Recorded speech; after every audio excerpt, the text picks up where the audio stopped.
Fuck is you telling me?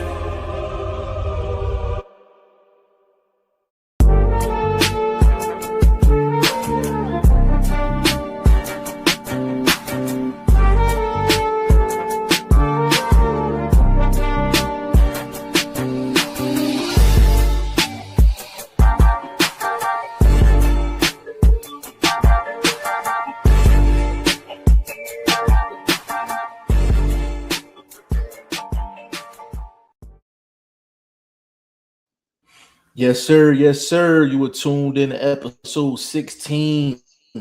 Throw the Hook podcast, man. It's your boy G5 Jeff TV, aka G5, aka 5, aka the Guru. I got the team with me, man. I got everybody's favorite OG. Boxing First Vlog is in the building. What's going on, good brother? Oh man, I'm ready to break this whole day of boxing down because it wasn't a night of boxing, it was a whole day of boxing. My God, bro, my eyelids hurt. I, I think I pulled. It was 12 hours worth of boxing, bro, and I damn near watched every single fight. Listen, and that ain't even including pro box. Bro, God bless. Shout out to real quick. Shout out to Lamont Roach Senior. Mm-hmm. Excellent card, bro. Yeah. Excellent card. Yeah, for sure, man. And I got Ty Finney, the legend, aka In This Corner podcast. What's going on, good brother? What's going on, man? You know, last night was crazy, man. You know, I was sitting in front of the TV, glued to that joint, man. So let's get this thing going, man. Yeah, for sure, man. Like I ain't gonna lie, man. I don't hide my age. I ain't no young dude, man. I ain't gonna lie. I took 2 naps, man. I had to get through all that, man, for sure. I took 2 little baby naps, for sure, bro. Oh man, it's so much to unpack, man. The Pro Box card that went down, that was Friday. That went down. You have the UK card, Bakram and Josh Kelly. We definitely got to get into that. Then we had the main card with Shakur and Teofimo. We got people losing their wigs, all types of stuff, man. And then today, vlog, I don't know if you've seen it, but William Skull got stopped. I told, but hold up, peep game. If you double back to the live, I told y'all that white boy could box a little bit. Now the power came, you know, neither one of them dudes was like real KO guys, so the power kind of came out of nowhere. But as far as being able to outbox Skull and put him in that position, I told y'all about that. You know what I mean? So I'm doing my homework for the fans, man, and kind of putting y'all up on some of these fights that might be off y'all radar, bro. For sure. And then we got the Zuffa card today that don't look half bad. Got some names on there. You know, they might be rocking the uniforms again, but I'm cool with it. You know, they might have put a nameplate or something on there, but you know, they gotta do what they gotta do. You know what I'm saying? But let's get started, man. Really quick. For the people that's in here. Yo, say what's up when you come in, man. Like you walk into somebody's crib, man. You say what's up. We got a couple people up in here, man. Put a comment in, say what's up. Put a 1 in the chat. Let us know we sounding good, sounding crispy, and we gonna get the thing rolling.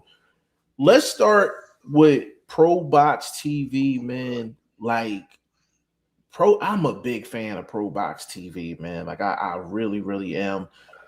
It was about a good 2 to 3 fights that was some bangers on that card, man. I like that kid. I like that kid Scarborough. Yo. Like he's nice in the sense of this, because I see where vlog is ready to go. So Scarborough is a kid with a following. That's number 1, which is not easy to do. He has a following. Number 2, he is entertaining as hell because he's flawed defensively. Is that where I got you? All right, cool. And then on top of that, he's a power puncher, and he let them hands go. So he's the perfect combination of the 3 to let you know that he can be a potential player and at the very least get a nice payday with a name. But it was some good cards it was some really, really good fights on that card, man. Vlog, I'm what you think about the Pro Box card, bro? I thought the Pro Box card was better than the European card. Even though I told y'all Josh Padley was going to do his thing, he got the KO. I don't know who he was fighting, but that dude looked like a goddamn welterweight compared to Padley. Yeah, that's a big boy. Yeah, so again, I just rating the cards. I would say Pro Box card slightly out edged the Dazan European card. Just even having better names on the Dazan card, obviously World Championship fights, blah blah blah. I still think Pro Box, just the performances from these unknown guys that are, you know what I mean, taking that light and trying to run with it. You know what I mean? A lot of them dudes, this was obviously their biggest stages and whatnot. So they came and did work. I like the boy Whitmore, but my standout is the boy Ben Johnson. That boy with that jab, oh my God, that's a shotgun jab, bro. And he devastated the Ryan Garcia lookalike. But big shout out to the Ryan Garcia lookalike, because again, you're dealing with dudes with donuts on their records, dudes that are, you know, at this time, you want to pad the record a little bit, maybe up to around 15 fights, and then you might dive into the, you know, I mean, stepping up echelon, but they clashing at these early stages, 10, 11 fights. And big shout out to Mesa, you know what I mean? He tried to do what it do. Like I said, if you watch that fight, Ryan Garcia lookalike for sure. The way he boxed and everything. I thought, in my estimation, in that fight, he threw too heavy too early, and he gassed out and didn't allow himself any defensive energy. You understand what I'm saying? Like when you so offensively minded, you're using all your energy, but when it's time to be evasive, time to protect, he didn't have it in him, and that jab gunned him down. So that was a great fight to me. That was fight of the night performance. Like, you know what I mean? But like I said, they have some other cats, Whitmore, you know what I mean? A couple other dudes that kind of didn't perform at their levels, you know what I mean? So, you know, Short Dog, guys like that, you know, I just think that was an awkward, you know, that was an awkward style matchup too for Short Dog too. So you know, he got the victory. He got the victory, but you know, but all in all, I thought it was an excellent card. Big shout out to him. I like Senior not even playing the front. Like there were no in the background. Like I love that. Let me follow up on that real quick. If you're not up on social media, you wouldn't even know that he's involved. You wouldn't even know that he's involved. You know what I mean? Big shout out to him for sure, man. Big shout out to Bruce Gas in the building, man. Says salute. Big shout out to you, bro. Subscribe to Bruce Gas channel, man. One of the best doing it, one of the most knowledgeable dudes out here doing it for sure. Big shout out to Bruce Gas. We got Dakota in the building, said, yo, big shout out Dakota. Somebody put a 1 in the chat, man. Let me know if we sounding crispy, man. You know what I'm saying? As far as the Pro Box card, I won't stay on it long. I'm just gonna point out, I really just have one question in a comment. My fight of the night, was Teasley versus Flores. That was a good fight. And it wasn't the easiest fight to score. I do think they got it right. I think Teasley did beat Flores. Vlog, I know we talked about that briefly before that card happened, but it was about a good 3 bangers on there. It was a good 3 bangers on that card, and Ty, with that Pro Box card being in your neck of the woods, man, like how good was it for you to see a card like that in your neck of the woods, and basically that's some competition for like Jetta Promotions and other promotional companies that's coming out there to your part of town in Maryland. Yeah, I can't speak on it because I did miss the card, but I will say that like salute to Pro Box because they're bringing them cards to Maryland a lot. So salute to them, and I'm sure they're going to keep doing it. So I definitely got to pull it up. But yeah, salute to them, and like Vlog was saying, you know, salute to Roach Senior because I see he's definitely there, you know, behind the scenes putting that work in. So salute to everybody involved. Yeah, they got a nice little setup going on there, and so you have guys like Jetta Promotions, like they got to keep up. Zuffa Boxing, they got to keep up. They got to keep up the Pro Box. They got to keep up. They're setting the bar. and they're setting the standard. You understand what I'm saying? Early this year too. So if you missed the card, it's definitely on YouTube, on ProBox TV's channel. The whole card is on there. So definitely, if you get a chance, definitely go back and show ProBox TV some love. And we're gonna start trying to get some of these fighters on the show too, man. Like they deserve some love. You know what I'm saying? Toughly matched fights. You know what I mean? Evenly matched fights for the most part. It's a good look over there at ProBox TV, man. But to keep this thing moving, Vlog and I will definitely be talking for the majority of this segment. But Bachram versus Josh Kelly. Josh Kelly got a majority decision, won the title, and we gotta talk about it. Hold on, I gotta invite family up in here, man. My guy Jay Will in the building, man. Said let's go. What's up, fellas? Jay Will, big shout out to you, bro. Big shout out to you. Said a lot of boxing. Yeah, it was a hell of a lot of boxing, bro. Like it ain't even over yet. Like that's the thing that's crazy. Can I say this real quick? Let me say this real quick. These dudes that's doing these numbers about these matchups, these dudes are so incorrect on their understanding of boxing. First of all, these favors are priced way too high. That dude Kalishnikov, Kalaziaz, he was like a minus 1,300. And this dude got, after the knockdown, got banged out the fight. So, bro, these dudes are even with the young boy Short Dog, highly favored. I think he was like a minus 800. Bro, there's no way in the world he should have been that high. Bro, stop with the price tags. They need some help. Give me a call, bro. All them Vegas dudes, give me a call. I'll talk to you. So for my non-bettors out there, Vlog is talking about betting lines for some of these fights. I just want to bring a little bit of clarity just in case you're not the betting man. But I definitely hear what you're saying. Jay Will, he said UK upsets with Dalton Smith and now Josh Kelly. Yeah, man, UK up right now, man. UK up right now, man. But let's get into Bachram versus Josh Kelly. Controversial decision. I think everybody would agree that it was a close fight. Todd, did you catch that fight, or is that one you got to catch up on? Yeah, I watched it, man. Like, my take on it is this: like, I said going into this fight, I was concerned, with Bachram with his inactivity. Mm-hmm. So I think it showed in a sense, like Josh Kelly's game plan was like A+. Like, he kept his distance, and like every time Bachram was coming in, he just couldn't catch him. He was just too slow. So, like, Josh Kelly, yeah, he was good with his footwork. He was just good popping with the jab. And like, to me, man, Bachram, like, I'm disappointed, man. Like, I don't know what his game plan was. I mean, I know when he fought Tim Tszyu, it was more stationary, so he was able to drop him a couple times. But yeah, Josh Kelly stayed on his toes, stayed away from danger, kept the distance. So like his game plan from the first round to the last round was good. Like, to me, like, Bachram, he just didn't have a plan B.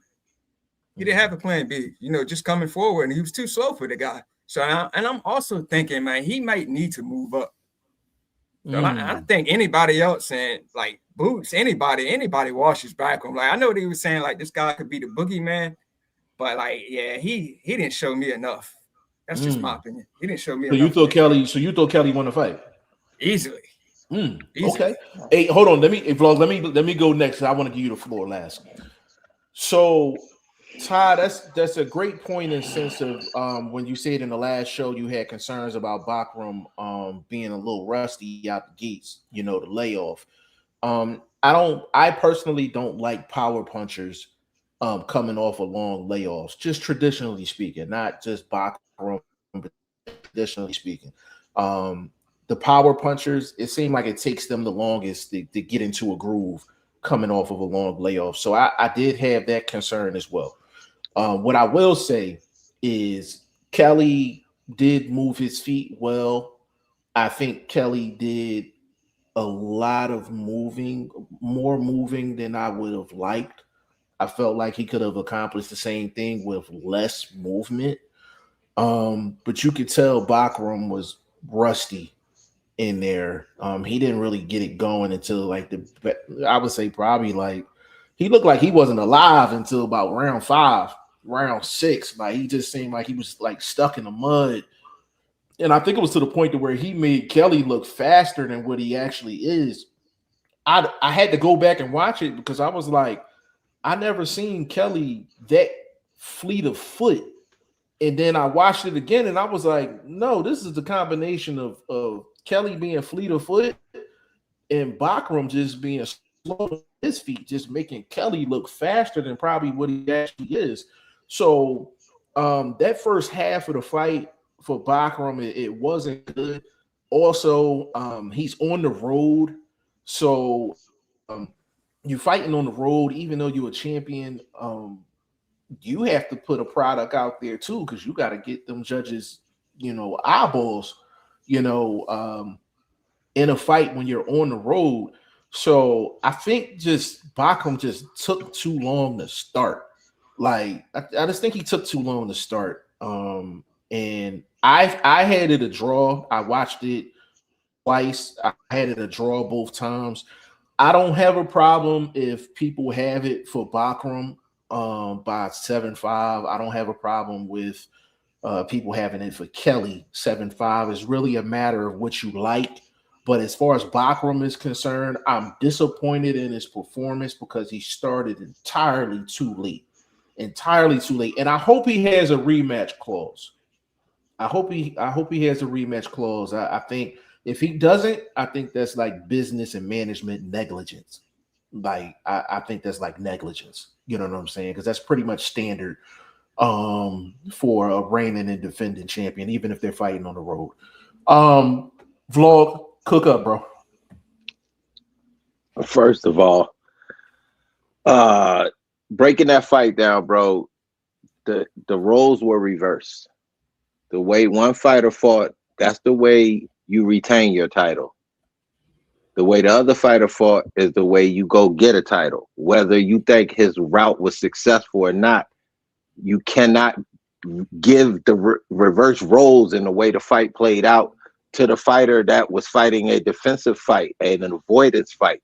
You're not fighting a fight that says, I'm coming to take your shit. That's like committing a burglary, but all you doing is running around the house, kicking the door and breaking windows, but you never going inside and getting shit. So it's not really a burglary. So again, analyzing that fight, that's not really a way you take someone's title, whether it's in your backyard or not. You never really took the title. Then you talking about the running, to me, where y'all say the footwork. Running for 2.5 minutes to 2:45 out of a 3-minute round, and you be only engaging because you're forced to, is not winning a title. It's not winning rounds.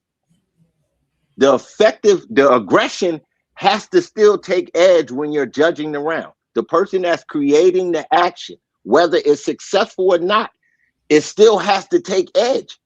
That's just a flat out way. Because if Bachman stood in the corner and waited for Kelly, we would have never, ever had a punch thrown in that fight.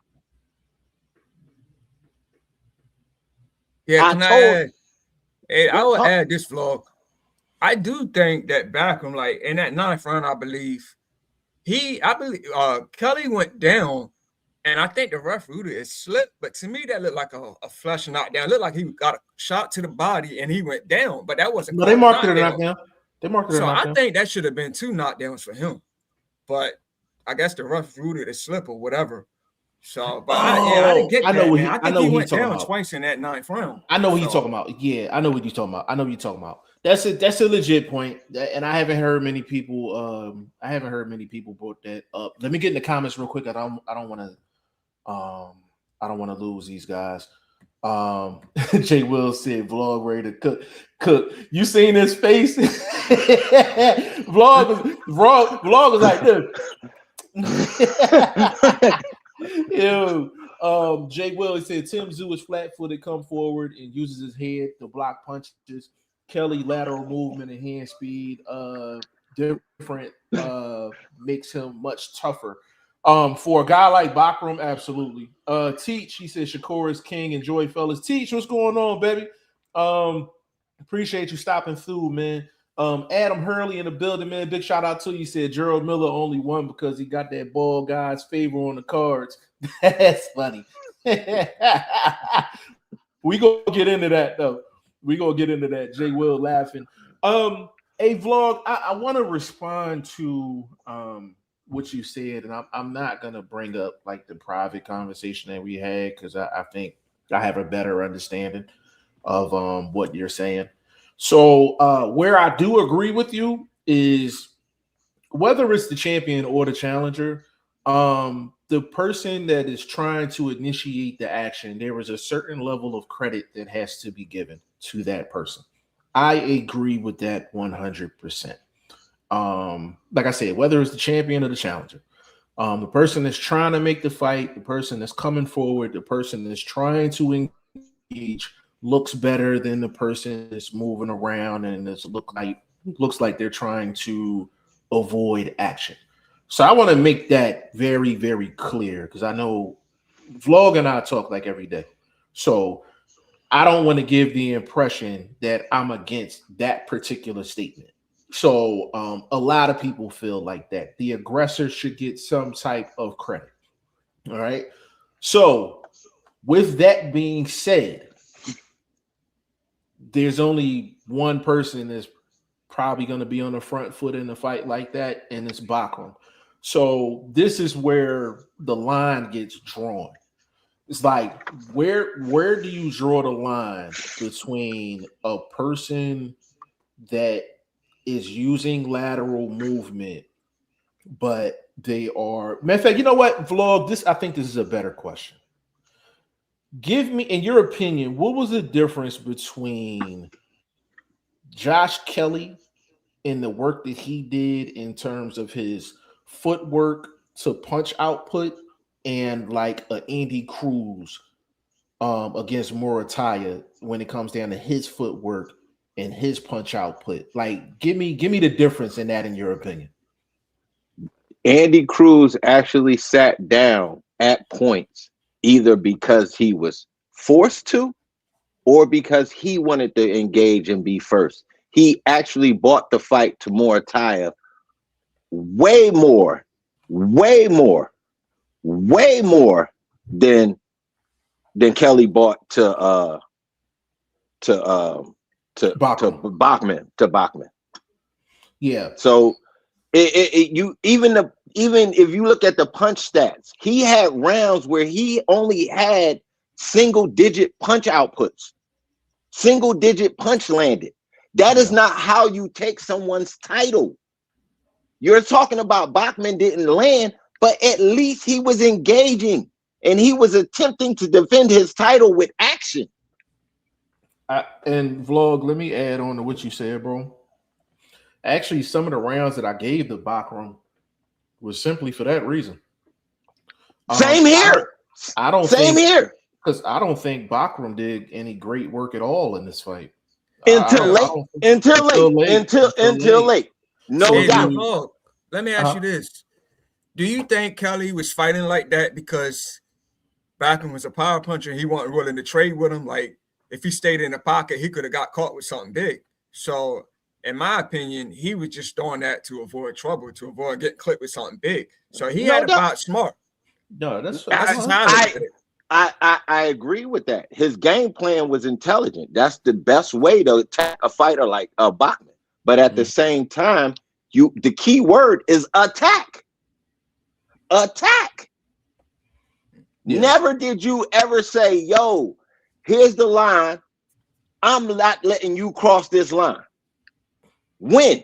Outside of when Bachman kind of punched himself into the corner and then you jumped on him from behind and started bopping him before he could be completely turned around, and the ref allowed that nonsense. And that little flurry won you the 10th round? Come on, bro. It was a nonsense victory. It's going down 2026 most controversial decision in boxing for this year for me. So remember that. It's going to be several more fights where we can definitely have this, even fights that's maybe not as on the level, world caliber level championship fights that are falling into this category that we have to talk about. That we have to, because it's like Lamont Roach, to me, fighter of the year, but he got robbed twice. Yeah. I thought of this category. I did. Well, It's like, yo, this shit has to be talked about. yeah, I think it's a fascinating topic because I think both of you have great points. It's just when you are, because I want to take away whether it's a championship fight or not. Like I want to take that part away. Um, my main question is like, where do you draw the line with the guy that's not the aggressor? Where do you draw the line in terms of the credit you're giving him to give him a round? And that's where it can kind of get gray at, because with Bakram, I would say it was probably only maybe out of the rounds I gave him 6. I think 4 out of them 6, I gave it to him simply off of aggression. I didn't even give him any of them rounds because of the quality of work. And it was kind of like them swing rounds, like them dead rounds where it was just a bunch of nothing going on. You know what I'm saying? That fight was an intriguing fight, but it was really hit or miss. It was a lot of dry moments in that fight because of the cat and mouse game. But why was it dry, Jeff? Let's be honest. Who created the dry moments? Both of them. I'm gonna tell you why. Both of them, because Kelly wants to use his movement. He's using his movement. And Vlog, we talk about this all the time off camera. When you're a power puncher, you have to have the ability to cut off the ring. I was going to say. Hey! Oh my God! That was a Vlog. But I knew you was listen. I knew you was gonna get to that. I knew you was going to get to that. I just wanted to beat you there, though. Bakram has a responsibility, not only as a power puncher, but as a champion, to do something to try to cut the ring off. And this is going to be a major topic on this show because there's another fighter that fought last night that was horrible at cutting the ring off. We'll get into that a little bit later. But Bakram, even though that was a difficult assignment, Bakram looked like his feet was just in the goddamn mud. Like when I say bro, I don't understand how some of these people get the Boogeyman logo, the label. I don't get it. I really don't get it, bro. I really don't get it. Like Subriel Matias had the Boogeyman logo. Bakram had the Boogeyman logo. And I'm just like, yo, like they're only the Boogeyman if they got somebody standing in front of them being stupid, just being dumb. You know what I'm saying? Bakram can't, and this is for Bakram, like going forward. Bakram, you can't win fights like that as a power puncher. You can't win fights like that. You have to bring some type of footwork and some type of skill along with your power. Like you need to develop your skill set or watch who you fight. You need to be the first thing he could have done was obviously once he got close. Instead of trying to use both hands, position yourself with one hand, keeping him either on this side or that side, and let the other hand go. This is something very simple. It's not even a cheat in boxing. It's kind of known that, like, yo, if I'm gonna get close, I'm gonna kind of control and get off a little bit, switch hands in that same position. Boom, boom. You know what I mean? He wasn't doing the simplest of things, which in a trainer's mind, it's like, bro, I'm damn near 50,000 miles away from y'all and I can see this shit. You right there at ringside. You can't tell your fighter to do that? At this point, I'm like, does he even have the skill set to do it? Bro, we have to talk about these trainers, bro. These dudes are getting overpaid, bro. I think a Vlog. I think. Hold on to that statement. Oh yeah, we're gonna roll that. We're gonna roll that into the next topic. Adam, he said, dancing around out of fear of getting hit is just not a good look. There has to be some kind of rule, but I don't know how to state it. Bro, that's why I'm glad we're having this discussion, Adam, because there's a lot of people that feel the way you do. Can I bring this up real quick? Go ahead. In MMA, they actually do have a rule. They actually will deduct a point from you for not engaging. So it's something that's in the sport of in a combat sport, but just in another part of combat sport. But it actually is out there, and I've heard referees kind of, sanction guys, not sanction them, but kind of discuss like, yo, you guys is kind of bullshitting in here. Let's do it. You know what I mean? But literally to say somebody has taken a point away, no. But I think that has to be a part of just the judging and the whole realm of analyzing the fight. I would like to see the referees do that a little bit more too. I know the UFC referees are good at that. When it gets kind of dull, they'll clap their hands like, hey, listen, we got a crowd here. Let's get it going. You know what I'm saying? I wish the referees would do that in boxing too. Adam, he says foot movement is important in boxing, but there's a difference between footwork and running. That is an absolute fact, bro. That is an absolute fact. And Adam, just a part of why we do this show is not only for us to learn, but for us to educate as well. And there is a difference between movement and running, and we're gonna try to highlight that as much as we can, in not only this show but just future shows as well. But that's a great point. Jay Will, he said Tank did a great job of cutting off Frank Martin. Later on in the fight, yeah.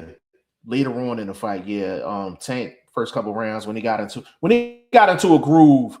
He did a good job in making Frank Martin run in the shots and mainly body shots. That's part of cutting the ring off. Go ahead, bro. But Tank is a second half fighter, so we can't really judge him for the slow starts, the 1 through 3 sort of starts. You know what I mean? Like that's just, it's like you kind of got to get a little Tank revved up. You know what I mean? A Tank ain't gonna come out gunning 0 to 60. They ain't winning no races. So you know what I mean? I think that's just part of his nature too. So, but he has a point. A classic. That's a good example. That's a good example of a person. There's different ways of cutting the ring off. You can cut the ring off with your footwork. You can also cut the ring off by setting traps and setting up shots to where guys are running into shit to make them stay in place, and then you can work. So there's a couple different ways you can go about cutting the ring off as well. Your physicality can cut the ring off. Yes, absolutely. Like the example I gave with how Bachman could have did the old school simplest thing to keep his target stationary for a minute. You know what I mean? Because if you know what a shooter know, the hardest thing to hit is a moving target. So if you want that target to stay stationary, you might have to grab it and hold it for a second. Yeah. Simple. Adam said guys don't understand that cutting off the ring is about pivoting and not chasing. So that's true. You have to throw it. You have to throw. It's not just, you can't just say that particular statement and that's it.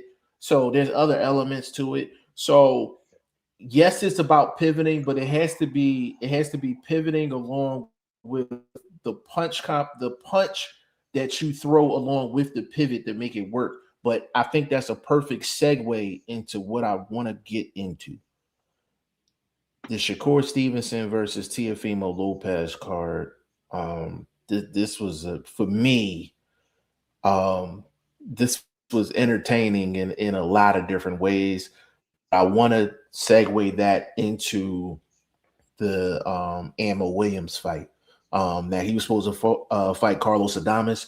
Carlos Adames basically had dehydration and had to go to the hospital. I also heard that he had a biceps injury going into the fight. So they're not sure if it was just the dehydration, but Ammo Williams got a last minute replacement. And I mean, literally last minute. It was like the day before, you know what I'm saying? But Ammo Williams is a classic example of somebody that can't cut the ring off. If you want to see a person that can't cut the ring off and got bad footwork, go watch that Ammo Williams fight from Saturday. And I usually don't agree with Sergio Mora and them that much, but they were spot on as far as their assessment of Ammo Williams in that fight.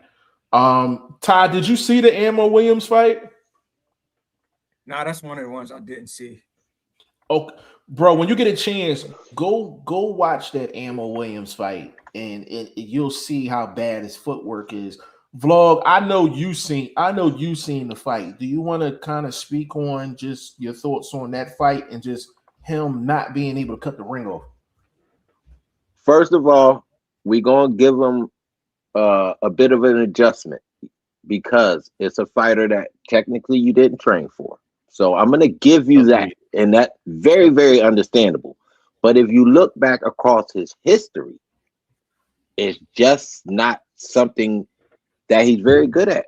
It didn't get him out of danger in the Shimazi fight. So it defensively, it doesn't help him. Offensively, his feet don't help him. So that's just like every fighter isn't perfect. Every fighter isn't Boots. So I get it. You know what I mean? But just talking about the specific of cutting the ring off, he never even adjusted. His corner never even told him to adjust. Like, yo, punch where he's not at so you can punch where he's going to be. Yeah. Very simple. I think very simple. And I think even with, you mentioned Boots, I think probably one of the few low moments in his career is when he, you can't really consider it a low moment, but where it caused some conversation is when he fought, what's my man name that he fought twice? Yeah.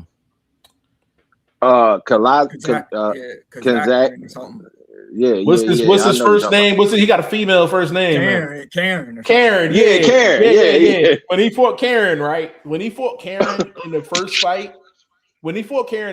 fight, Boots pretty much won like 12-0, like 11-1 if you wanted to give him a round. But even Boots said like he didn't do a great job in cutting the ring off. He was just doing a lot of pressing and a lot of chasing. There's a certain level of patience that comes along with cutting the ring off. There's a certain level of movement that you have to have, and your punch selection is key in cutting the ring off. You know what I call it? Persistence.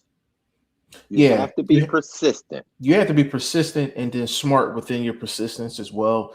Ammo Williams, first of all, salute to him for getting the victory. Getting that last second opponent, that's not an easy thing to deal with, especially when you have some flaws like Ammo. That's not necessarily a person I would want to give a last minute, replacement to. But he went in there and did what he had to do. He worked. He went in there and he worked. Got a victory, and big shout out to the opponent too for lasting that whole fight on 24 hours notice. He ate that uppercut. He ate that uppercut. He ate that uppercut big time. But the thing with Ammo Williams was chasing him around the ring a lot because he was letting his opponent slide out the side door. He was letting him slide out the side door. And the thing with Ammo is he made sure he got his right foot on the outside of his opponent's left foot. But the thing is, he wasn't planting. He wasn't planting and throwing. He was throwing a lot of these. He wasn't following it up with stuff like this. Them hooks is going to keep him in place. Am I correct, Lord? Them hooks is going to keep them. Them hooks is going to keep him locked in. You know what I'm saying? He was throwing a lot of straight shots, and he was just sliding out the sides. And Sergio Moore, I want to give him credit because he brought this up, and this is something I noticed about Ammo a while ago. Ammo Williams brings his feet together a lot, and they're too close. When you're too close, you can't get to the target. You're not bouncy. You can't be bouncy, and your feet are like together. You know what I'm saying? They got to be spread out a little bit so you can make the moves you need to make. So Ammo, I think Ammo's too far in his career to correct that. Like it is what it is with him. You know what I'm saying? But that's a classic example of somebody that doesn't do a great job of cutting the ring off because he don't have the proper footwork. And I think that starts from when you were a pup. You know what I'm saying? That starts when you were a pup, But Vlog, that's great points, man. Great points. Jay Will said G5 exactly. Janabek was called Boogeyman, and he can't even make it to the ring.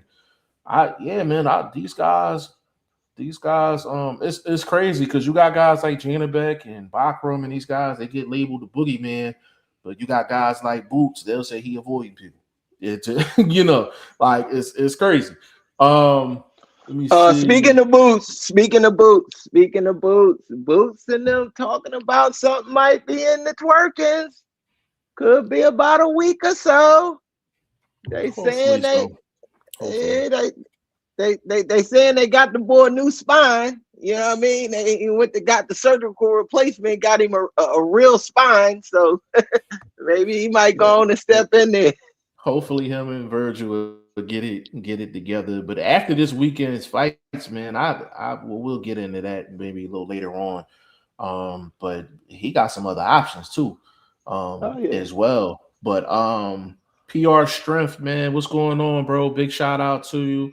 PR Strength 9952. Big shout out to you. Want to shout you out properly. Said T.O. dad is trash, yelling, saying hit him. Like, bro, tell what you're seeing and what to do.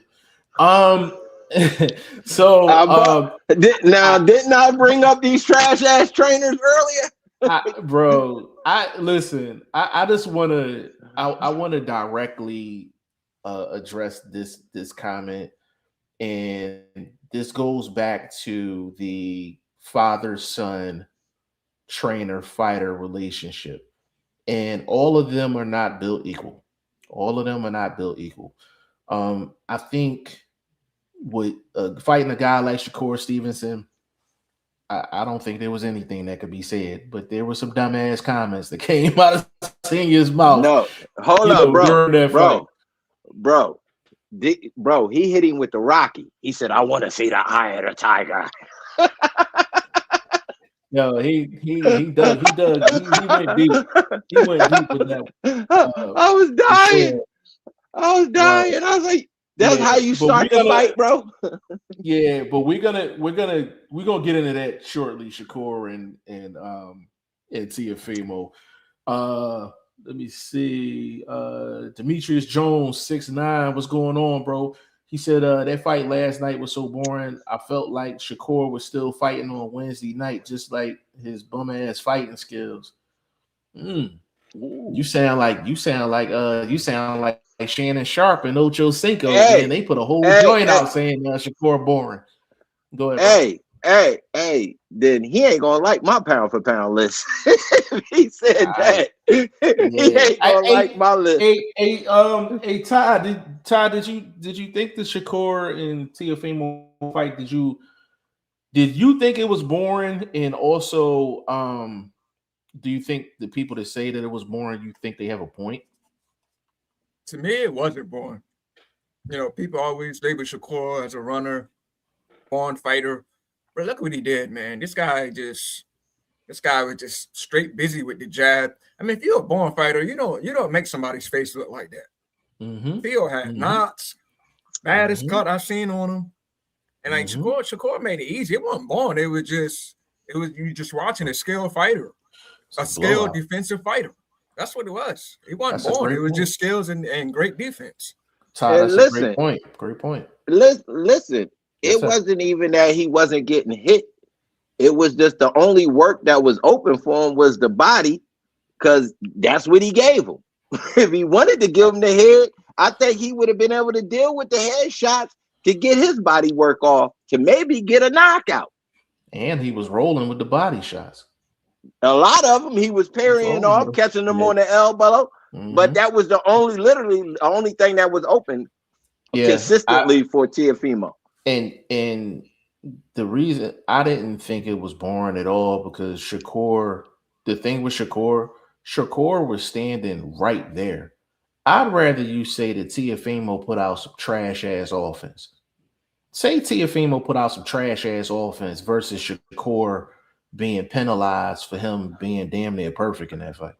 But if you really was watching the fight, you always felt like, in my estimation, watching it, like Teofimo was trying all these different things. Something was going to work and getting back in the fight. That's how in my estimation, it was building up until obviously the later rounds. You know, you're talking like 8, 9, 10. It's kind of like, it's over. But early, you kind of felt like, he was switching. You know what I mean? He started going to the body a little bit late, but he ended up starting to reach and start to touch the body a little bit consistently. You thought, okay, something might work. So I thought it was still a bit of a chess match until, like the man just went in cruise control.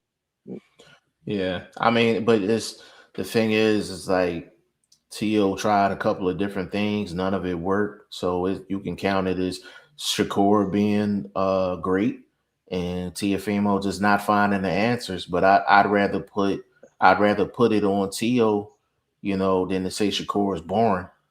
But that's what I'm saying. I'm saying that to add to the argument of that it wasn't a boring fight because you saw the effort from Teofimo Lopez. Yeah, you know what I mean. I think his obviously we don't know what his preparation was going into the fight, but it do look like let's just try a bunch of shit and see what works. I think he was better. Go ahead, bro. Go ahead. But as a boxing fan, you gotta salute the effort, bro. Like, what if he didn't even try? What if he sat back and just kind of was trying to counterpunch all night? Yeah, I think, but to be honest with you, like, I think that's the one thing early.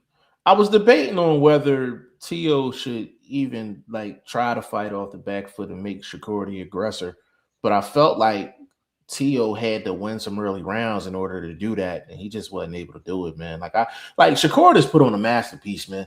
He sometimes you just gotta just give it up. Like he put on a masterpiece, man, fighting, man. That's one of the better performances you're gonna see in a that was Pernell Whitaker-esque in my estimation. To be honest with you, bro, like that was one of the better performances you're gonna see. Prime versus prime guy. That was dominant, bro. That was dominant. And you're gonna have some people that thought it was boring. I would say they might be more on the casual side, but even if you're a hardcore and you felt like it was boring, I think you need to expand your horizons a little bit. You know what I'm saying, in terms of watching a dominant fighter at work. Adam said prayers out to Carlos Adames. I heard his dehydration got really bad. Yeah, I hope everything okay with him, but he need to move up. A question. I got a question. Is he being stripped? No. So basically, y'all saying he should voluntarily drop that belt? Am I saying that? I'm asking you. Yeah, it's a question. No, I think just his next fight need to be an Ammo Williams, and they need to put some stipulations in there. Ty, what was your question? Should Adames drop that belt if he's having these issues with dehydration? Making this weight is not healthy for him. Obviously, should he drop the belt or should he be stripped? Because this is a last minute situation, bro. Like, I was disappointed. That's kind of why I didn't even really watch that fight, because I was kind of disappointed because that was the fight I was looking forward to. So yeah, man. I remember you brought that up in a live. You don't know? Yeah, man. I mean, we're having a lot of this happen lately in boxing, man. So shit, MMA too, man. You seen the dude make weight and he fell flat on his face. Man, that was bad, man. Yeah. Was that UFC, right? Yeah, that was UFC. Yeah. Dude walked and fell straight down. Yeah, that was bad, man. Yeah, that was crazy, man. Yeah. Yeah, but if he's having bad dehydration problems, Vlog, to answer your question, from the fact of can he make weight and is it dangerous for him to make weight, I think he should drop the belt. I think he should drop the belt to move up.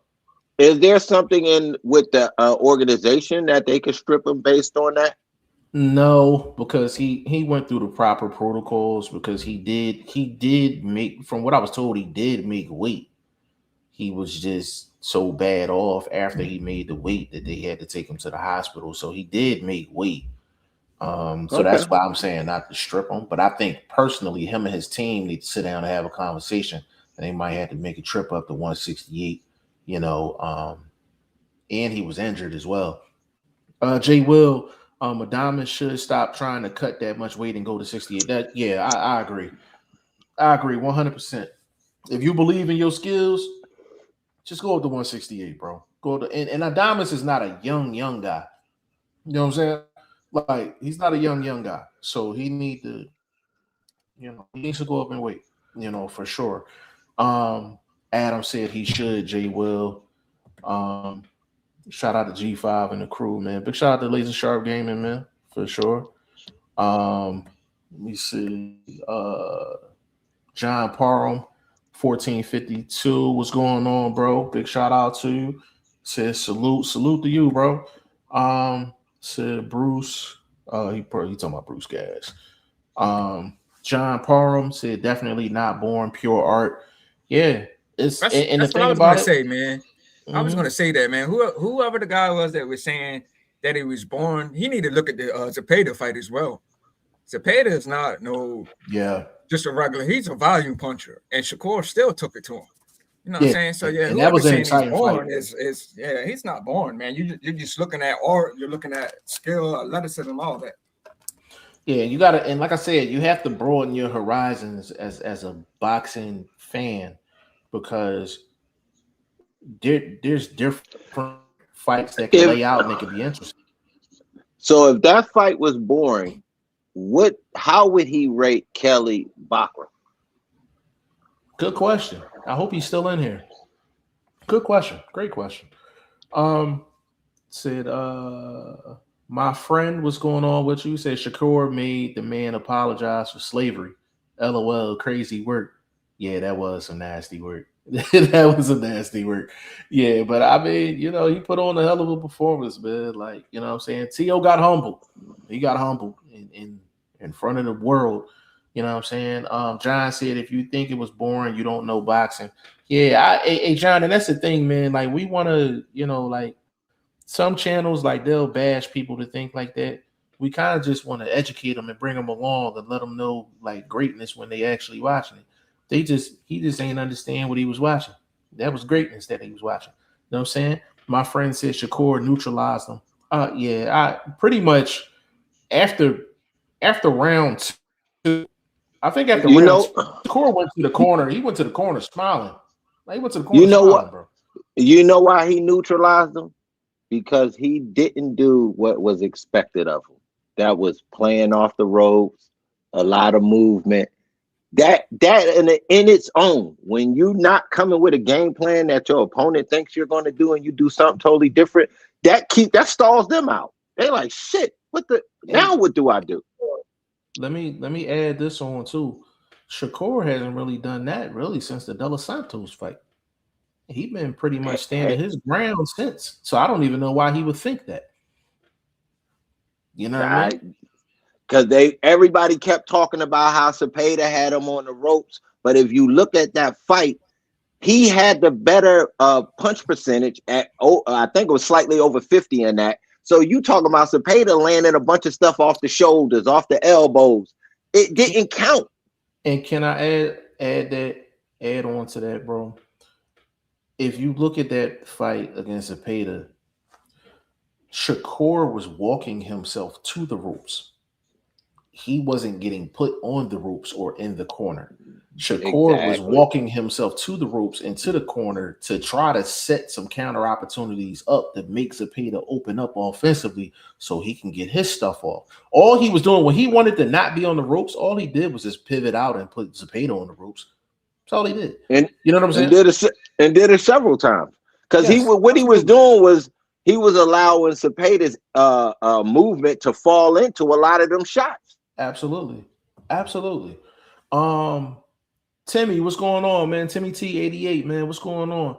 Hold on, before I read this comment, man. Everybody that's in here, man, please follow in this corner podcast, man. Please follow Boxing First Vlog and please follow myself. If you follow us, we follow you, man. You show us love, we're gonna show you love. We're gonna subscribe right back to you, man. Please subscribe to us, man, so we can keep this dialogue going. Because this is a special episode on a Sunday because we usually don't do this, but because of all the action between Friday and Saturday, we felt like it was warranted. So that's why we're here. Timmy T88, he said Shakur was the more dominant front foot fighter. That jab was lightning fast, and his left hand had more pop in it than people talk about. I agree 100%, bro. I agree 100%, man. Shakur put on as they say, a master class. He put on a master class for sure. Peter said, shocking. Timmy, I like father and son duels. However, T.O. needs to bring in a completely different trainer. He is 28, still young enough to make change. Um, I want to make this comment real quick because vlog, it looked like you ready to say something. Let me make this statement really quick. I watched Greg Hackett on his live last night. Big shout out to G. And somebody asked him like what would he do if he had T.O. as a fighter, like he was training him. And he was like, his basics is so bad, he's gonna have to like get him in the gym with like nobody around, like just them two, and start with like fundamentals because he was like he got a lot of bullshit to his game, and he's been getting away with it because of athleticism and stuff like that. And to be honest with you, I couldn't agree more because T.O. gets away with a lot of nonsense, but the Teofimo Lopez Jr. and Senior combination reminds me of the Danny Garcia Jr. and Senior combination. Bro, great minds. We ain't on the same page. We ain't on the same page. Yes, I was saying thinking the same thing. Bro, they're not strategy guys. They're not strategy guys. They're rah-rah guys. And I'm like, sometimes in fights, they're hype men. Sometimes in fights, you need the hype man, and sometimes in fights, you need the strategy guy. Like them father-son combinations, I think when the father/trainer is the rah-rah guy and there's no strategy behind it, eventually that fighter is going to have to either bring somebody into camp that's the strategy guy or going to have to get rid of dad. And you seeing that with Brian Norman Jr. with Senior, because Senior's a rah-rah guy. So Senior think he know a lot about boxing, and he may know a little bit, but you know, all you got to do is look at how Pops was talking to Shakur and the information he was giving to Shakur compared to how the other Pops, well, literally Pops, but we're talking about grandfather in one situation. But either way, it was different. It was one was concentrating on the game plan. One was paying attention to the fight. The other was paying attention to the fight with no answer for what they were watching. Yeah, Yeah, when T.O. dad said, "Go hit him, you're gonna hate yourself in the morning," I'm like, "Come on, bro! Like come on, bro! Like, come on! Like, because I'm like, if you're giving me that on fight night in between rounds, I can only imagine what you're doing in camp with nobody around." Bro, you know when that comes into play, when it's a close fight, you're in the 10th, 11th round, and you want to pull something out the side pocket to, you know what I mean, put a little power, energy in the fighter that's in front of you. That's when you pull that. You don't pull that out in round 6, round 7. I agree. Hey, Ty, quick question for you, bro.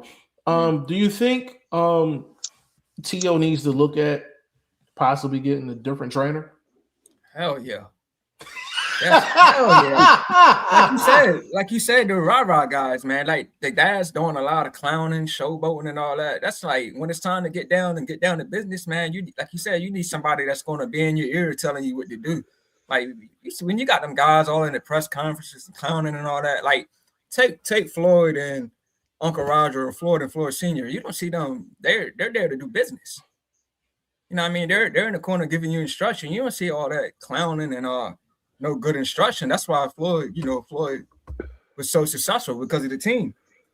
And good uncle, good father. You know what I'm saying? So, but yeah, like you said, I agree with you. They're just rah-rah guys. They just like the spotlight and all that. But when it's time to get down and get the business, yeah, they need somebody in the ear that's giving them good instruction. Can I say? Go ahead. This gonna be controversial, but I don't mean it to be controversial. I think he needs a black trainer because he has the athleticism that we can relate to. Mm-hmm. And you know, maybe that coach can get him structured to start off traditional, start off fundamentally, and then apply the athleticism as the fight develops. Can I tell a really, really quick story on your statement, vlog? Really, really quick. Good friend of the show, Padman McGriff. Big shout out to Griff.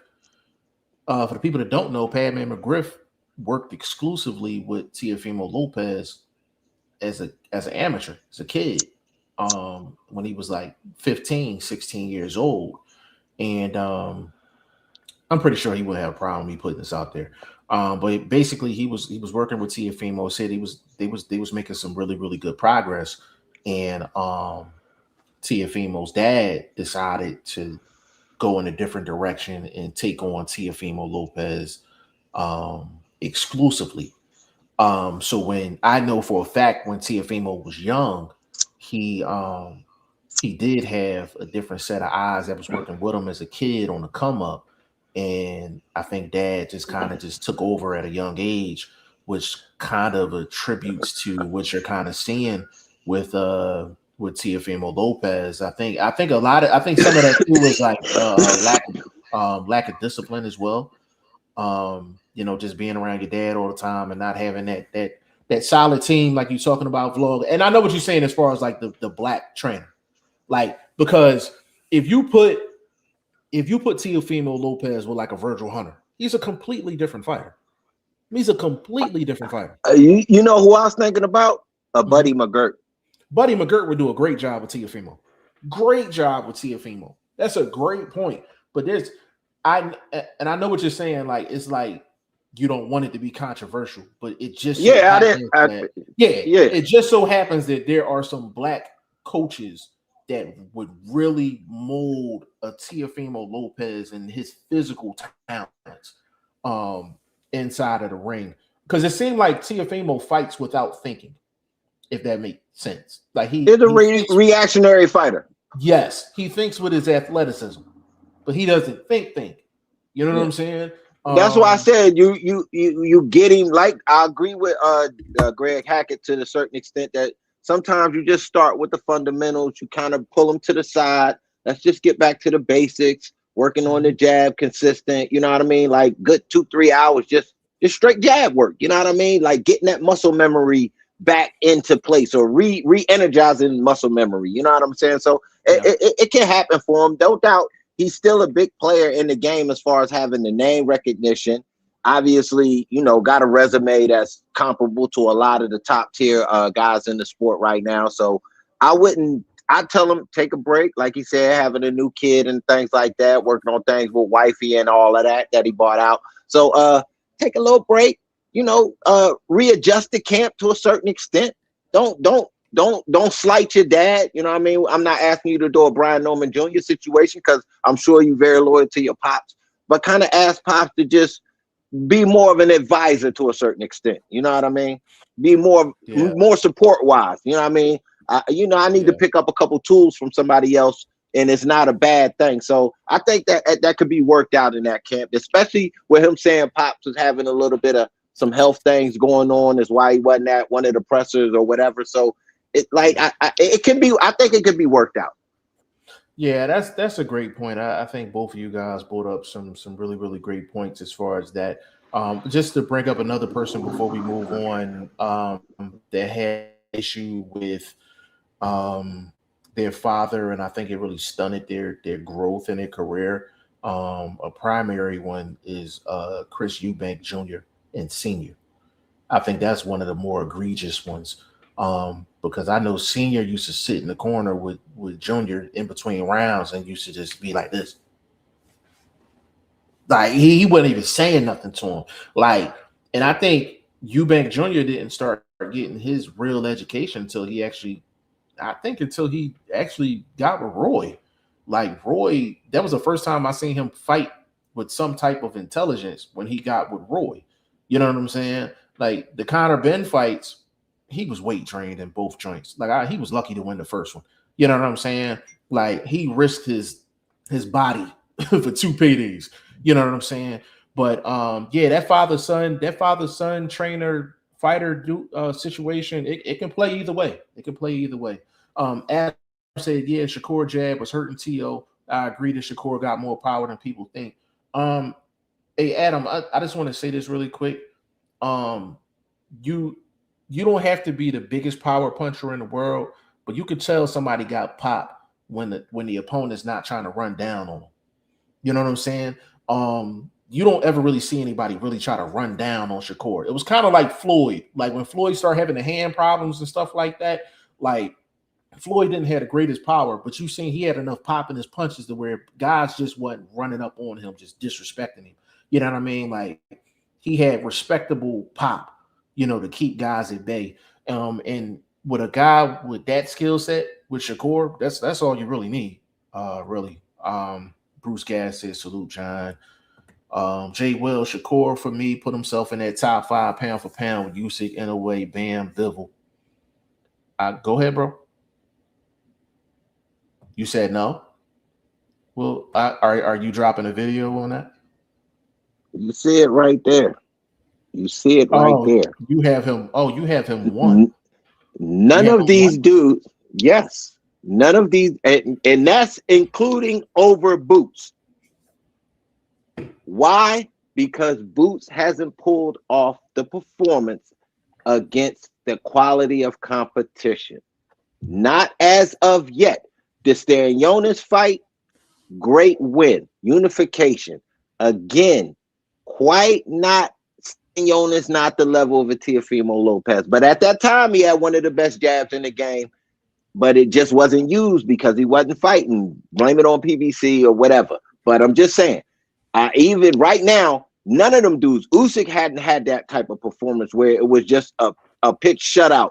If it was against a repeat offender. It was against a guy you had already beat, so I can't give you credit for a great performance against a guy you already beat. So again, who in the top 3? Look at Inoue's last fight. Not a great performance. He was using his face as a defensive mechanism. So you know what I mean? He withstood under that whatever pressure the Mexican cat was bringing to him. Big shout out to Boy because he went a long way and did what he was supposed to do in that fight. You know what I mean? Made it the distance, earned his paycheck. But what I'm saying is none of these guys that he mentioned as far as being recognized as the top, they haven't done what we just happened. So automatically that elevates him over them because he was already on the list. It's not like we pulled and put him on the list out of the blue. Yeah, we definitely have to have a vlog real quick. You have an approximated day you're gonna drop your pound for pound list because I know you want a video for it. First thing in the morning. Okay, so look for Boxing First Vlogs pound for pound list video tomorrow, maybe Tuesday the latest. Definitely be on the lookout for that. But in order for you to catch that, you got to be subscribed to him. So you got to go subscribe to Boxing First Vlog and subscribe to In This Corner Podcast, and then subscribe to your boy G5 Jeff TV while you're doing all that. You know what I'm saying? OG Kicks, big shout out, bro. He said G5 Jeff, 100%. Big shout out to you, bro. Peter said, I think T.O. Sr. needs to focus on getting sober. It was sad to see him battling demons fight week. I mean, that goes into what we were saying, man. Senior might need to take a back seat and let another trainer go in there and go handle T.O., for the sake of his son, at the end of the day. And on top of that, getting himself together as well. Jay Will, he said, T.O. Senior said, where is your power? Like, Dad, I don't have time for questions. I need instructions. Yeah, I mean, like I said, as a trainer, you have to do things as a trainer. There's certain things you have to do in the corner, and you have to read the room. Read the room. You know what I'm saying? Like, you have to watch what you say, how you say it, and you are there to deliver advice and instruction. Like, yeah, I don't think the trainer should be asking any questions because your job is to have the answers. So I agree with that. But Vlog, go ahead. I was just gonna say that was cap of the show right there because that was just the perfect way to rebut what your dad. But he didn't say that, but he should have. Yeah. You know what I mean?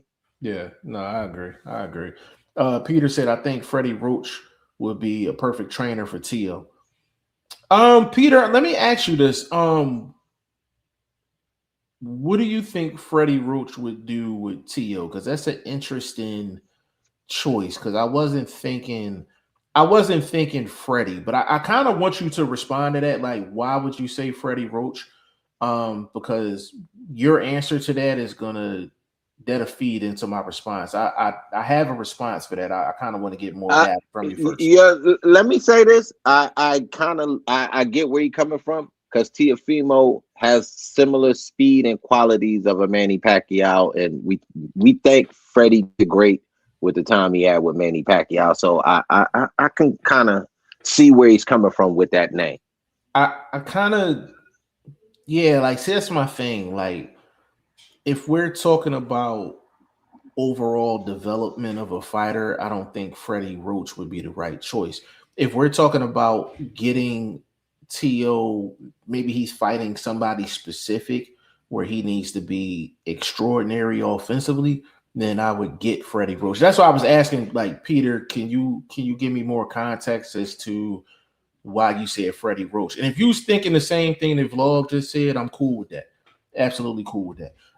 In this corner dropped his link in the chat. So once again, subscribe to In This Corner podcast. Please subscribe to Boxing First Vlog and subscribe to your boy G5 Jeff TV while you at it. And we're gonna get into these last two fights before we get up out of here. Shushu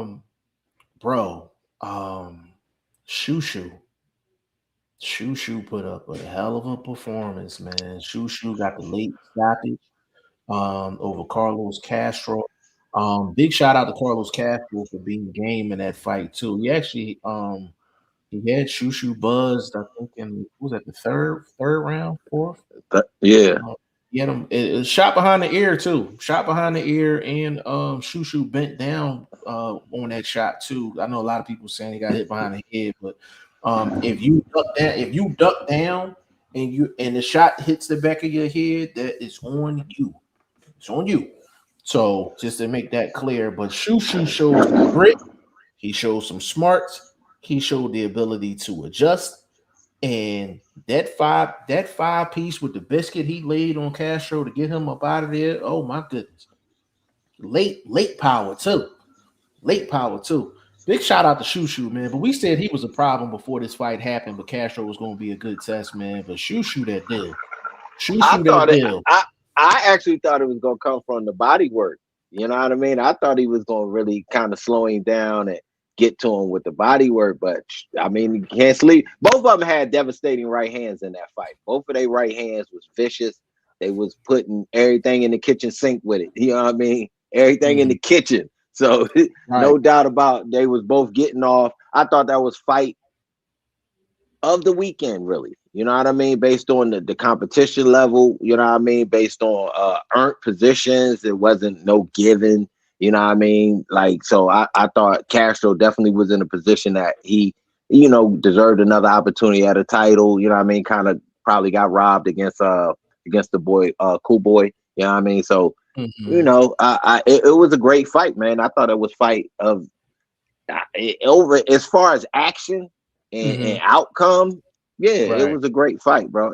I thought it was fight of the weekend, no doubt. Not taken away from nothing Shakur did, but just on just the action. I thought the action and Shushu fight was just a little bit more meaningful action, shots, bit more accurate, you know what I mean? And then adjustments made in the fight. So it was everything happened in that fight. Yeah. Boxing. Go ahead, yeah. Hey Ty, what you think about Shushu's performance, man, over Carlos Castro? Man, it was a good fight. I agree with Vlog. That was one of the fights that had the most action. A lot of combinations were thrown. You know, both guys got hurt, as you mentioned. Yeah, Shushu got hit in the head, and they kind of like buzzed back into the ropes a little bit. But you know, he kept his composure. But yeah, man, Shushu's nice fighter, man. You see, he got the championship now. Very emotional after the win. Like you said, man, that 5-piece at the end, wow. You could tell Castro wasn't getting up from that. Like, he wanted to, but, yeah, he couldn't, man. So, like, both good performance by both guys, man. Hats off to both of them. Like, and we seen with Castro, we seen what he did in the Cool Boy fight. He's got pop. He drops these guys. He hurts these guys. So he's a dog. You could say that. He's a dog, man. He's willing to duke it out with you. But unfortunately, he came up short. But yeah, man, hats off to Shushu, man. That was an incredible finisher. I think the most important thing with Shushu is he showed the importance of throwing compact shots, short shots. because Castro was quick on the draw as far as his countering shots. So when they were throwing with each other, Shushu was ahead of Castro by that much because Shushu's shots are shorter shots, more compact shots, and Castro was throwing pretty tight shots too. So that was one of the more impressive things I've seen from Shushu. But Shushu keep going on his path, man. Within the next year or two, man, he gonna be knocking on the door of that pound for pound list as well, man. That is a bad dude. That is a bad dude. Shushu, bad dude. Fanboy Podcast 3638. He said, when is Amari Jones' next fight? I think Amari just signed with Golden Boy. So I think he's ranked number 6, number 5 right now. So he should have something coming up. I don't think he has anything yet, but he should have something coming up. He said, I just subscribed to your channel, Real Recognize Real. I'm from East Oakland. Big shout out, my fam out there from East Oakland, man. Big shout out to you, man. We're gonna subscribe right back to you, bro. Big shout out to you, man. For sure. Town business, you dig? Town business. From Absolutely. Philly to the town, you dig? This, yeah, I mean, absolutely. So big shout out to the town murder on this side of the block, you dig? He know what it is. Hey, Ty, I'm not gonna let this guy sneak up on me. This is Last Ones at the Bar. Big shout out to Last Ones at the Bar. Said salute. Yes, sir. Yes, sir. Shushu show grit and heart plus talent to go with it. I couldn't agree more, bro. That was a excellent performance. And and let me say this real quick before we get into our last topic. That's how we want our fighters to win championships, bro.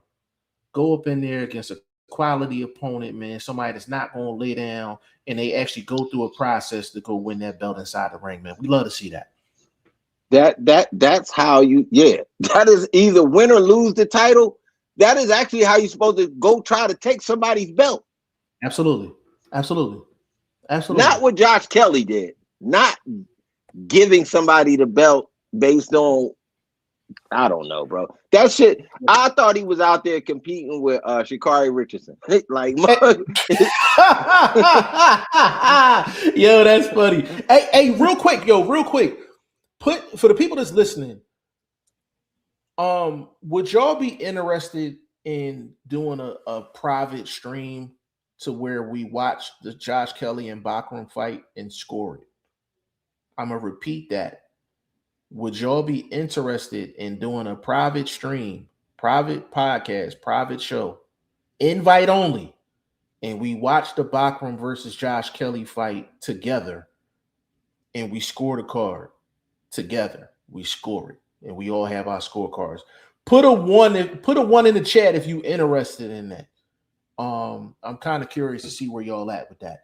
And I think the last fight we're gonna cover, which one we missing? Keyshawn. Yeah, Keyshawn and Jermaine Ortiz. I'm not gonna lie, bro. We highlighted Keyshawn going into this fight.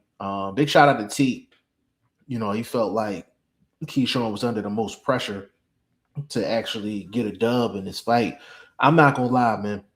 That was an impressive performance by Keyshawn Davis because he had that switch hitter style that Vlog brought up in the last show. It came to fruition to where he had to figure things out. But that body work that's some of the most impressive body work you're gonna see in a high level fight like that. His accuracy in terms of his body shots is very impressive, and he put the belt to ass to Jermaine Ortiz, man. He put the belt to ass. Todd, real quick, what you think of Keyshawn performance, real quick, and Vlog, I'm gonna let you cook. Man, I was impressed, man. Like I said, man, I felt he had to earn the fans' trust back. He's definitely earned my trust and my respect. You could tell from the first round, the way he was coming out running, he was anxious. He was anxious to make a statement. Man, like you said, man, that body work was impressive. Now he had some moments in the fight where, you know, Jermaine Ortiz stood his ground. Jermaine Ortiz, you know, he's a warrior. He could fight. But I said it. I called it. Like, if you look in the group chat, I called it. I said, I feel Keyshawn is going to get a stoppage. I said this on the second round. I felt like he was going to get a stoppage. Now he did it in the last round with about 10 seconds left. But I think when that eye starts swelling, I think he smelled blood. And like when that eye starts swelling, yeah, man, like Yeah, Keyshawn, he was going to go in for the kill. And he put him down with a body shot in the 11th round. They put him down with a body shot in the 12th. So, but Jermaine Ortiz, man, hell of a fighter, man. Great performance by both guys. But yeah, Keyshawn, that dude, like I said, man, from all that craziness he poured out there in Norfolk, man, he's earned my trust back. So hats for off to him, sure. man. Great stoppage. Real quick, I just want to say this really, really quick. Fam fan podcast that said that 5-piece with no biscuit. Yeah, that joint was crazy. He said 5'10" to 215. Yeah, for sure. You don't find many Oakland to Philly to Oakland, man. He said one, but that was horrible. He said, Boxing First Vlog, do you have a YouTube channel? Yes, he does. If you just type in Boxing First Vlog, it should come up. If you search my channel, you should be able to find his channel through mine. I really got to get your link, bro, to your channel. I think we're going to customize it because I think you still got the long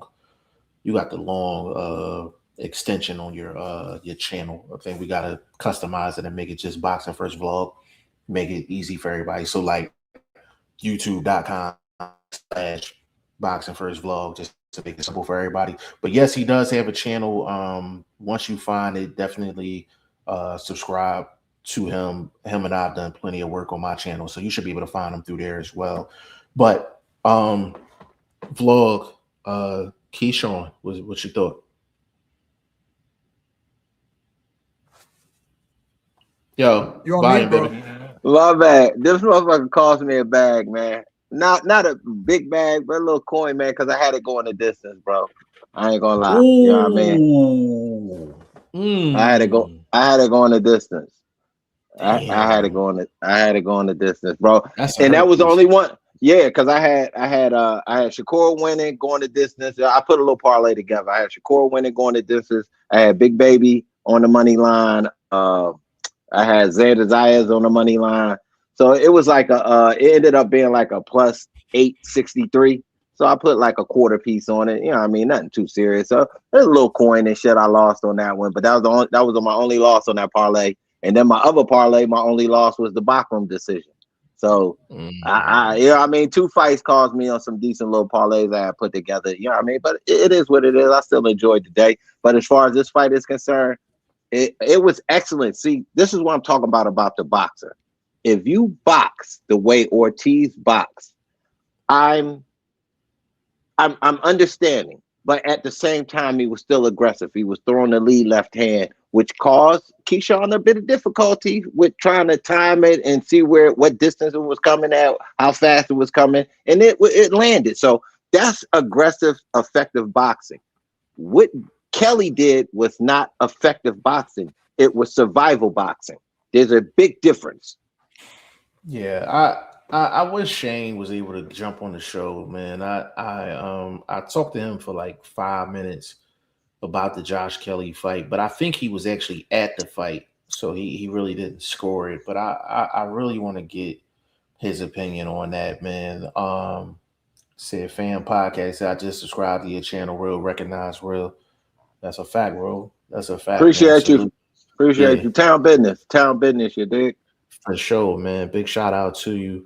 But that was a major card, man. Like between Pro Box and the Shakur Stevenson card, and real quick, before we leave, Keyshawn, stay at 140, or should he move up?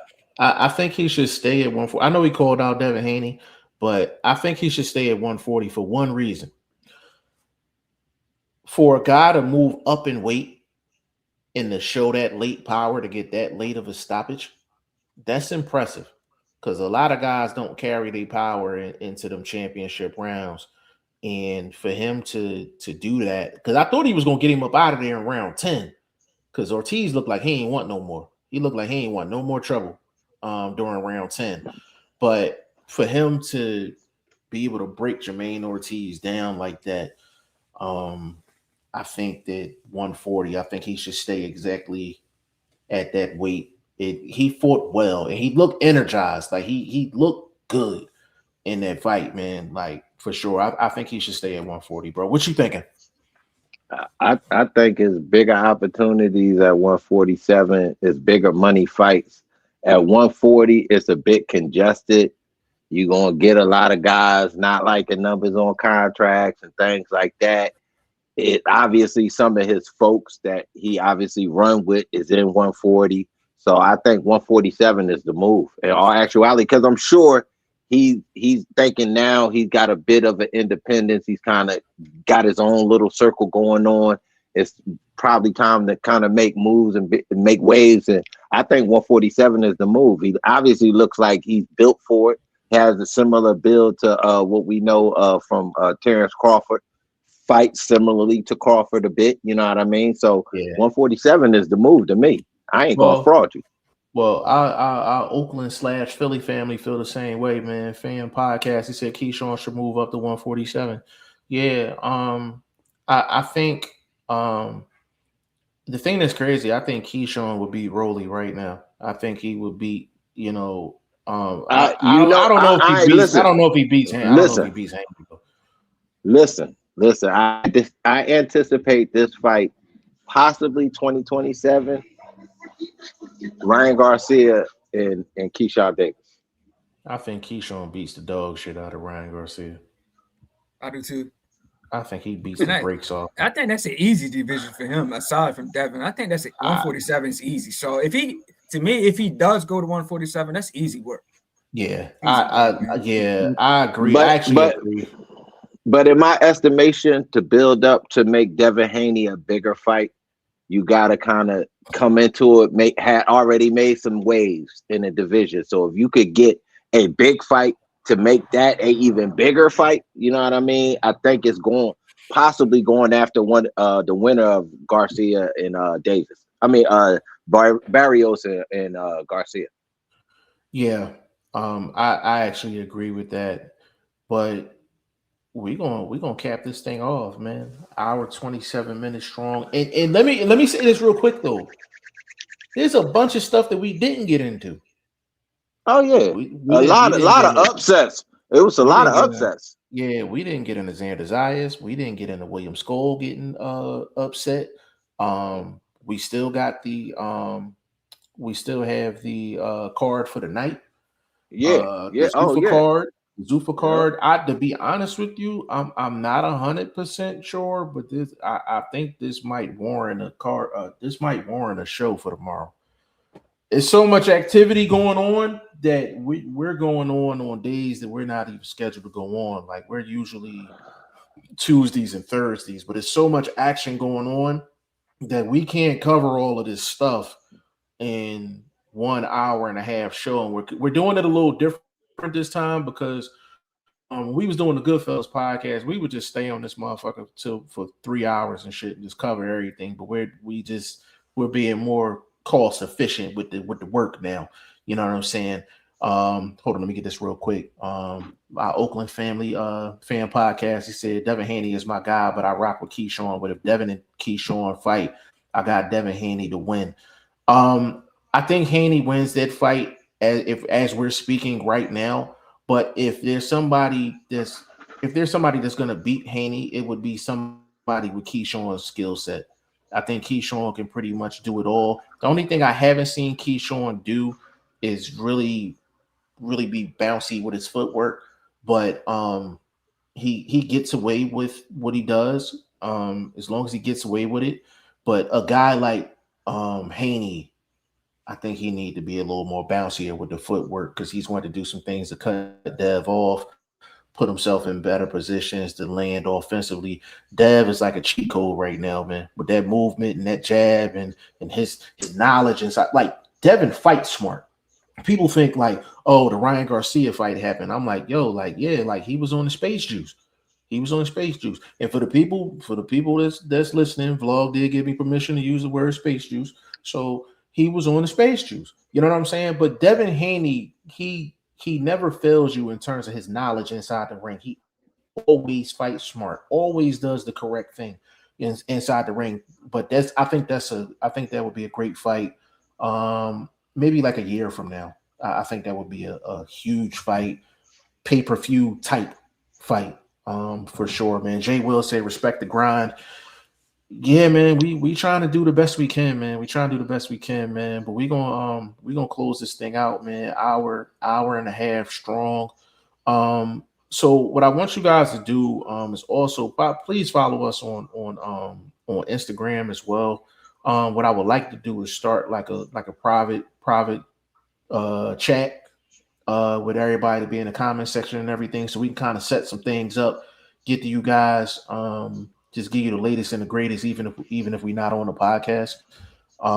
So if we can make that happen, that'd be great. Fan podcast said, Devin, don't make the same mistakes twice. He doesn't. That's a great point. That is a great point, because even when he got hit with the check hook against Ryan Garcia in the first round, he went the next 4 or 5 without getting hit with it. He actually put in some great work. You know what I'm saying? And then he just got caught. He just got caught again. You know what I'm saying? But when you on that space juice will do it to you. Man, he had the boosters on. Yeah. He had the enhancers. You know what I mean? He had the enhancers, for sure, man. But this was a great show, man. I was really looking forward to this one, man. This was a great show. We're definitely gonna, put out some clips on this one. To be honest with you, this about a good 8 to 10 highlight clips in this show alone, man. So we're gonna drop them. So basically, just to explain really quick before we roll. So basically, these podcasts, they get chopped down into 1 minute, 2 minute clips. Everybody get tagged in them vlog. Legend. If Teak on the show, we'll tag Teak, man. So you can see the highlights from the show at multiple places. You can see it on Legends channel. You can see it on Vlogs channel. You can see it on both of these social medias. But the goal for that is to bring you guys here to the podcast to listen to the actual show in its entirety, or listen to the playback in its entirety. Like the stuff that we be cooking up on this podcast, man, like it'd be a shame that people don't see it like live and in its entirety. Even when you watch the replay, you really don't get the sense of it. You know what I'm saying? Like you don't get the true feel of it, man. Like when you in here live, bro, this is a different type of show. It's a different type of show. You understand what I'm saying? It's like watching the fights, man. That's how I look at it, man. When you watching the fights in real time, it's better than watching on the playback for me. Yeah, for sure. For sure. And that's the thing, bro. Like I'm not saying that we're the best. In my heart, I believe we are. I'm not saying that we're the best. I'm saying there's no show like this. There's no show like this. You're not gonna find another legend. Like you're not gonna find another box. You damn sure not gonna find another boxing first vlog anywhere on this planet. You're not gonna find another boxing first vlog. You're not gonna find another G5 anywhere. Like we're all individuals. We all superstars just on the same team. Like this is different type shit. You understand what I'm saying? So we need you guys to be tapped in. Make sure you following us, because we can do a show at any time depending on how the game going. Because we probably doing a show tomorrow because it's warranted. We probably gonna do one Tuesday because it's warranted. Probably gonna do one Thursday because it's warranted. It's so much activity going on right now. We have to. We can't get away with 2 days out the week. Not the way boxing rolling right now. I say we only tapped in on probably about 25% of what we needed to tap in on today. Really? Yeah. Like, bro, we didn't even get into Frank Martin and not here. We didn't get in that. We didn't get into the wild card. We didn't get into Jerry Miller getting that wig knocked off. I didn't get on that. Hey, listen. Hey, you know what his new nickname is? That's Big Baby Franchon. that big baby Franchon right there, baby. Yo, oh man, I told Vlog this off camera, man. He with the wig off, man. He looked like my man on Harlem Nights when it was at the dice table and shit. And he got mad. He came in the judge like, I hate shooting dice around these kids and get these heads up. He's like, I'll stick this little nigga. That's exactly who he looked like, man. Let me get this last comment out of here. Hezzy said beard check full. Appreciate you, brother.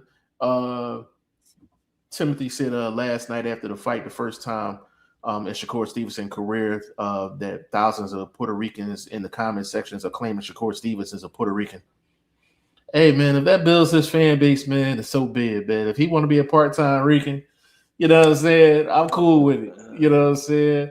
But we go close that thing out, man. Ty, please give him your social media and all that good stuff, brother. Let them know what's going on with you.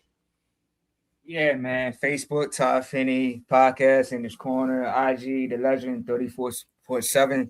You know, just check me out for the interviews. I'm talking with a guy right now, back and forth. So we're gonna make something happen. So stay tuned for that.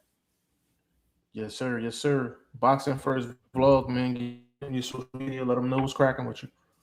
Man, Boxing First Vlog. You can see it on the channel right now. That's my YouTube name right there. But I'm on Instagram. I'm on Threads. But you got to use the one.